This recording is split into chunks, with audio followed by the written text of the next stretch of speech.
Достор, бир убакыттар мен авто запчасть боюнча видео тартабыз дегенбиз. Видео тартканбыз. Бирок ал камера бандай чоң, баягы качественный камера болуп, мегабайты паланча гига болуп, и монтажы, загрузкасы бизге проблема болду дагы. И ошол видео таптакыр бүтпөй, мен азыр ушу телефонго кайрадан тартып атам ошол видеону. Бул видеодо мен эмнени айткым келет, эмнени үйрөткүм келет. Авто бизнесте көбүнчө эле бардыгы бир нерсени үйрөнүп алып монополия кыла берет. Негизи эч ким эч нерсени алып кете албайт. Биз дагы буну бирөөдөн көргөнбүз, үйрөнгөнбүз. Мисалы, төрөлгөндө эле эч ким бул бизнесмен болуп түшпөйт. Мен бул нерселерди откровенно эле көрсөтүп жүрөм. Секрет деле жокмун эч кандай. Мен азыр ушул жерде бир магазин ачылган. Ушул магазин ачылып иштеп баштаган. Көрсө бир ай болуп калды. Албетте бул жерде там ремонт болду, башка болду. Ошолор тууралуу бир кыскача маалымат бере кетейин. Көп адамдар эле бул бизнес баштаганда каерден аласың, эмне кыласың, кандай кыласың деп эле баягы мындай айтканда мындай кереги жок суроолорду аябай көп берет. Мен ошону бир кандай уюштуруларын айтып берейин. Мисалы, местадан баштайлы. Бул места бизге ушундай курулуп берилген, курулган, бүт жерибиз стяжкаларына чейин краскаланып, баардыгы здания, могу светтерине чейин баары бүтүрүлүп берилген. Ушул зданияны мисалы, бул ушундай бир 10 примерно помещениядан экөө примерно бир 200 миңден нары аласыңар. Эми кандай локация жайгашканына албетте карайт. Бул жерде ошонун бир комнатасын магазин уюштурганбыз. Орточо арендасы 100 миң плюс-минус тура келет. Эми бул Бишкекте ушундай болот.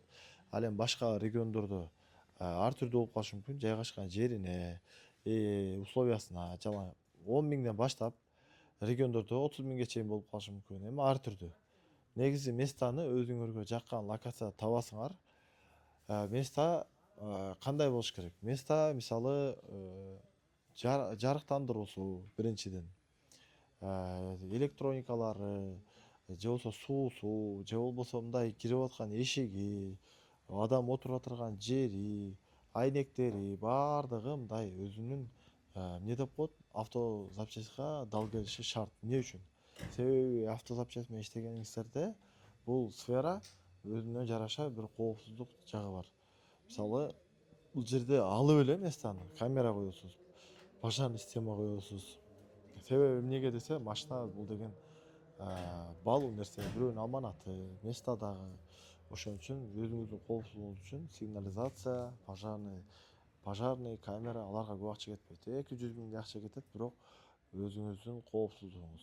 Андан кийин ичинде көп адамдар полканы жыгачтан жасайт, темирден жасайт. Ар ким колунан келгенин жасайт, бирок мен ушул канча магазин ачкан болсом, ошонун ичинде көбүн профиль менен вартет дагы көрдүк, жыгач менен кагып жасап деле көрдүк. Бирок эң жакшысы атайын магазин үчүн чыгарылган полкалар. Бул полкалар ооба бир полка кымбатка түшөт. Мисалы, бул жерде азыр 1, 2, 3, 4, 5, 6, 7, 8, 9, 10, 11, 12, 13. Мына жерде мына 13 полка Г-образный болуп турган 150 миң сомго түшкөн да. Эмнеге мындай десе, бул бир полка коштурганбыз. Эң высокийин койгонбуз. Анан илетиргандары бар. Илетиргандары мисалы обычныйга караганда кымбатыраак болот. Мен орточо эсеппен айттым. Эми сиз буну ошол 13 мисалы ар бири примерно 10 миңден тура келип атат да. 10 миңден тура келип аткан болсо, сиз буну кийин сатсаңыз дагы жок эле дегенде 8 миңден сатып бересиз да.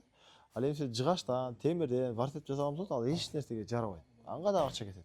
Анга дагы бир 100 миңге жакын акча кетет. Мейли 50 миң кеткен чакта деле аны кайра восстановление болбойт. Мусордон башка эчтеке жарабайт. Бул болсо көрүп атасыздар, краскаланган, баардыгы однотонный свет, бааларын жабыштыра турган жерлери бар. Бул ошол полка боюнча мына ушундай маселе. Анан бул жакта мындай бир буну ар ким ар кылат экен. Буну складка колдонушат көбүнчө. Колуну сборный чогулат. Баасы эсиме чыгып атат. Ушул где-то 6-7 50 миңге жакын акчага бүткөн да. Ошондо ар бири канча болуп калат эми? 5 миңден тура келип калабы? Точно эсимде жок, бирок бул да кымбат эмес. Бирок бунун да жакшы жери эмне? Бул биринчиден товарың чоң болсо чоңойсо болот, кичирейсе болот. жакшы высотасы регулировка болот. Эми булар каяктан алабыз? Азыр 21-кылымда полка десе эле, мисалы, мына полканы эмне деп коет? Металлический кол менен чогултула турган полка деп Google'га жазса, аябай көп адамдар жасайт экен. Ак цвети, серый цвети, кара цвети ол толтура экен. Эми ошо сизге жаккан бага жасатасыз. Бул полкалар дагы ошондой эле экен. Мисалы, Google'га кире турган болсоңор, бир 100дөн ашык компаниялар жасайт экен. Мисалы, эң популярный DIT деген компания бар эле. DIT деп жазсаңар да чыгат. Бирок эми кимге кимдин акчасы туура келсе, ошолордукун колдоно бересиздер. Анан кийин Ошто болсоңуз Ошто бар, Жалал ат болсоңуз Жалал атта, Бишкекте болсоңуз Бишкекте. Менин оюмча бардык эле жерде доступный. Демек, полка маселеси ушундай болуп чечилет. Эми сиз албетте мындай чоң жер болбосо, кичинекей жер болсо, сизге кичинекей эле акча кетет. Демек, полка маселесин ошентип чечебиз. Анан кийин көп эле товарды каяктан аласың? Товар. Эмне товар сатышты биринчи бөлүштүрүп алайлы. Мисалы, эгерде сиз автоунаанын мотор, ходовой сата турган болсоңуз, ал кандай? Бэушный сатасызбы же жаңы сатасызбы? Бэушный сатсаңыз, Кудай бергенге келип туруп аласыз. Эгер жаңы алсаңыз, эгерде сиз жаңы современный машиналарга тетик алам десеңиз, анда Дордойго келесиз. Дордой автозапчастька келесиз. Негизи бир нерсени жакшылап түшүндүрө кетейин. Бардык эле нерсенин оптому Бишкекте болот. Ошолордун кичинекей филиалдары Ошто болот. Же болсо Манаста болуп калышы мүмкүн, Манас шаарында. Эми каяктан табасыздар? Мисалы, автозапчасть керекпи сиздерге? Именной контакт бергенге, мисалы, бизге эч ким көнбөдү. Мисалы, тактап айтканда, мен бир адам номер чыгарып коеюн же телефон жазып коеюн десем, алар айтып атат да. Адамдар бизге чалып тура эмес суроолор берип атат. Канча сом менен баштайм, антем, мынтем. Бизге анда клиенттер бизди кыйнап коет, чарчатып коет. Ошо дарегибизди айтып кой, келе берсин деп атат да. Эми мен ошону айтайын. Эгер сиз кандай гана запчасть сатсаңыз дагы, эң жакшысы Дордой автозапчастька келишиңиз керек. Ал жерде 6 ряд бар. 0, 1, 2, 3, 4, 5, 6 болуп та, бардыгы бир жок эле дегенде жарымы оптомщиктер. Бири ходовой сатат, бири мотор сатат, бири корейский сатат, бири япон, бири немис, бири аксессуар, бири электроника, бири болсо баягындай андроидтер, ар түрдүү адамдар ар түрдүү запчасть сатат. Жада калса, баягы сиз усталар иштеткен инструменттер да оптом ошол жерде сатылат. Бирок сиздин количество, сиз барганда сизди тааныбайт, сиз мисалы канча количество аласыз, ошол сүйлөшүүлөрдү башында кантип уюштуруш керек? Ошол жөнүндө айтып коеюн. Дордойго барганда биринчи сиз эмне сатарыңызды даяр болуп барыңыз. Себеби мотор, ходовой таптакыр башка алам. Анан кийин өтө аз акча кошулат. Анан кийин ар бир машинага полный деталь болмойча иш болбойт. Тактап айтканда, Honda толук, Toyota толук, Lexus толук болбосо, бири бар, бири жок боло турган болсо, машинада анда жумуш болбойт. Мотор менен ходовойдо. То есть сизде ассортимент аябай көп болуш керек. Арзанырагы, жакшырагы дегендейчи. Анан кийин андан дагы запчасть аябай жакшы түшүнүш керек. Мисалы, мотор менен ходовойдочу, себеби бир деталь бердиң, түшпөй калса, кайра бир деталь бердиң, айтор аябай катуу кыйнап коесуң. Ал эми электроникада болсо, биз мотор, ходовой баарына иштегенбиз. Ал эми электроникада жакшы жери, электроникада мына көзүңөргө көрүнүп турган электроникалар, бул бир эле машина үчүн арнап чыгарылган эмес. Жакшы жери, бул электроникалар баардык машиналарга универсалдуу түрдө кетет. Анан бул электронный буюмдар тез бузулуп турат. Себеби машинада электронный буюмдар аябай көп. Мисалы, мотор, ходовой деп бири-бирден эле система болуп бөлүнсө, ал эми электроникада жүргүзүү системасы, муздатуу системасы, заряд берүү системасы, антиугон система, ысытуу системасы, баягы айнектерди. Ал эми дворниктери, айнектери болуп бөлүнүп отуруп, аябай көп система, ар биринде ошончо запчасть болуп отуруп, аябай көп деталь болгон үчүн бат-баттан бузулуп турат. Ал эми ошол нерселерди алып келип сата турган болсо, биринчиден электронный буюм без гарантия сатылган үчүн буга жакшы акча кошулат. Түшүнүү маселесинде канчалык деңгээлде түшүнүү керек? Түшүнүү маселеси боюнча сиз барганда бул акчаңызга ар биринен 2 штуктан алып келсеңиз, сатканда кайсы бири жакшы кеткен болсо, ошол нерсени көбүрөөк ал басым жасап алып келип баштайсыз. Анан bunday электроникалар эки түргө бөлүнөт. Аксессуарлар же болбосо таза электроникалар. Биз таза электроника сатабыз. Эмне үчүн? Аксессуар саткан жерде ал жер закрытый болуш керек көбүнчө. Ал жерде көбүнчө машинаны жасаганда, химический кылганда ушундай элементтер сатышат. Ал жакта көбүнчө бирок кардарлар баягындай чөнөкөй центрлерде жакшы болот. Бизде болсо чисто биз электронщик болгон үчүн өзүбүзгө керектүү буюмдарды алып келип баштаганбыз. Эң алгачкы товарды бизге ошол жерде запчасть саткан оптомщик байкелер өздөрү эле чогулуп берген. То есть кандайдыр бир знания менен барышыңыз эле шарт эмес.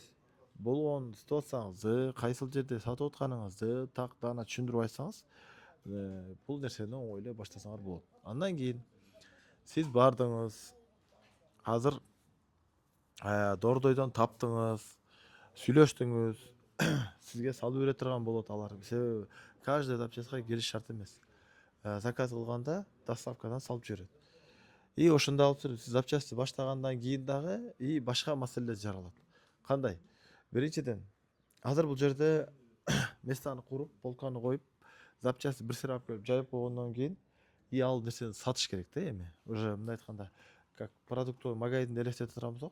Зданияны курдуң, полканы койдуң, товарды, продуктты алып келип жайып койдуң. Эми аны сатпасаң, ал эми просрочка болуп кетет дегендейчи. Товарды алып келип жайып коюп сатпасаң, бул баягы тура берет да, акча кармап тура берет биринчиден. Экинчиден, баягы аренда деген нерселер бар. Сен тамак аш жейсиң, актабай уже минуска кирип баштайсың. Ошол себептен бул бизнесте азыркы 21-кылымда эң оңой мына медиа форматта реклама кылуу. Это как? Азыр баардык адамдар байкасаңар телефон чукпайт да. Телефондо бир адамды көргөндө эч бир адам ал эмне жумуш кылаарын билбейт. Ал адамдар эч жерине жазып койгон эмес да. И сиздин бизнесиңизди эч ким билбейт. Сиз өзүңүз сүйлөп чыгып, мен мындай сатамын, мен бул жерде жайгашканмын, саат мынчада ачыламын, мынчада жабыламын деп так маалымат чыгарбасаңыз, эч ким сиздин товарыңызды көрбөйт дагы, албайт дагы. Ошол себептен ошону тартып чыгарып башташ керек. Аны болсо тартып чыгаргандан кийин просмотр албайт ал 100%.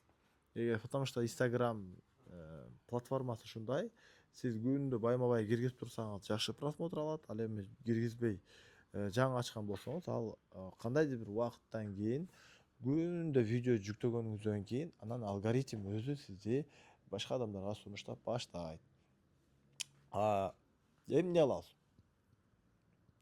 Алып келген товарыңызды, бизде мындай товар бар. Баасын койгондо эң оңой жолу российский же болбосо мына Россиядагы сайттарга, же болбосо могу AliExpress, Alibaba же ошол сыяктуу сайттарда бааларга карап туруп койсоңуздар боло берет. Себеби дүйнөнүн ценасы дайыма бирдей болот да. Бир модель жазасыз, баасын сурасаңыз, ал жакта жазылып турат. Алып келген бааңызды карайсыз, ошол баада сата бересиз.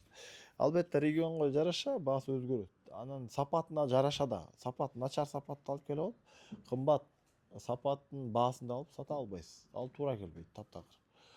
Ошол жака маани берип коесуз. Анан кийин ошол сиздеги бар нерселердин баасына токтолбостон, ал кайсы машиналарга түшөт, кандай кылганда ыңгайлуу болот, жакшы болот, ошолорун айтып түшүндүрүп, адамдарга как эксперт катары өзүңүздө бар товарларды кандай бир пайда жактары бар болсо ошолорду сүйлөп чыгасыз. Ошолорду кандайдыр бир акциялар жарыялайсыз. Коюп берип, жарым акысына коюп беребиз дейсизби? Же болбосо бир 10% скидка дейсизби?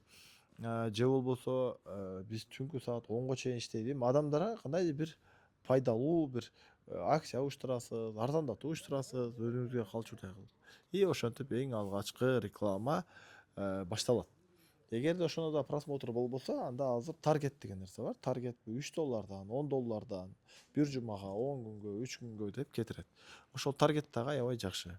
Таргетте ошол таргет кетирген любой эле адамга 2-3 жолу таргет кетиресиз. Ар бир кетирип бергенде мисалы акча алат. 1000 сом, 2000 сом ар түрдүү. Видеону болсо 2000ге тарттырасыз. Азыр мисалы сизге видео тарткан бала керекпи? Бир видеону тартып, жасап, сизге жөнөтүп берет. Өзүңүз албетте тартат. Эмне деп сүйлөштү, полный көрсөтүп берет сценарий менен. Орточо 2000 сом плюс минус. Видео даяр болгондон кийин аны SMMшке тактап айтканда таргетке кетирген таргетологдорго берсеңиз, ал бир кетирип беришин. Ал деле 2 миң сураган болсо 4 миң деп коечу эми биринчи рекламаны. Ошо биринчи реклама 10 миңден 20 миңге чейин просмотр алат да. Ошонун аркасында сизге канчалаган кардарлар келет. Ар бир айда ошондой рекламадан жок эле дегенде 4-5ти кетирип турган болсоңуз, сиздин бизнесиңизди эң стартовый баштаганга, өзүн өзү актап, арендасын актаганга жетет. Мына ошентип бул бизде авто бизнес боюнча биринчи часть полканы алып келебиз, кандай кылып тизебиз. Албетте полка көрүп турганыңыздардай полкалар ар түрдүү болот да. Өзүңүздүн товарыңыздын чоңдугуна жараша коесуз жерге. Албетте кээ бир жерлерде бурулуп калат, кээ бир жерлерде түз коюлат. Өзүңүздүн местоңузга жараша буларды тизип, товарды өзүңүз тандап, эмне товар сатарды ошол товарды алып келип жаясыз жана Instagram менен раскрутка кылып баштайсыз. Бул биздин биринчи сабак болчу. Кийинки сабактарда биз сиздерге бул ар бир товарды кантип таанышыбыз керек жана каяктан кандай кылып сатып алабыз, Кытайдан кандай товар алынат, же болбосо Кыргызстандагы товарлар кайсыл жерден алынат жана жеке бир товар тандоо же болбосо жеке бренд тууралуу кийинки сабакта айтып беребиз. Бул видеону авто бизнеске кызыккандарга жөнөтүп коебуз. Assalamu алейкум.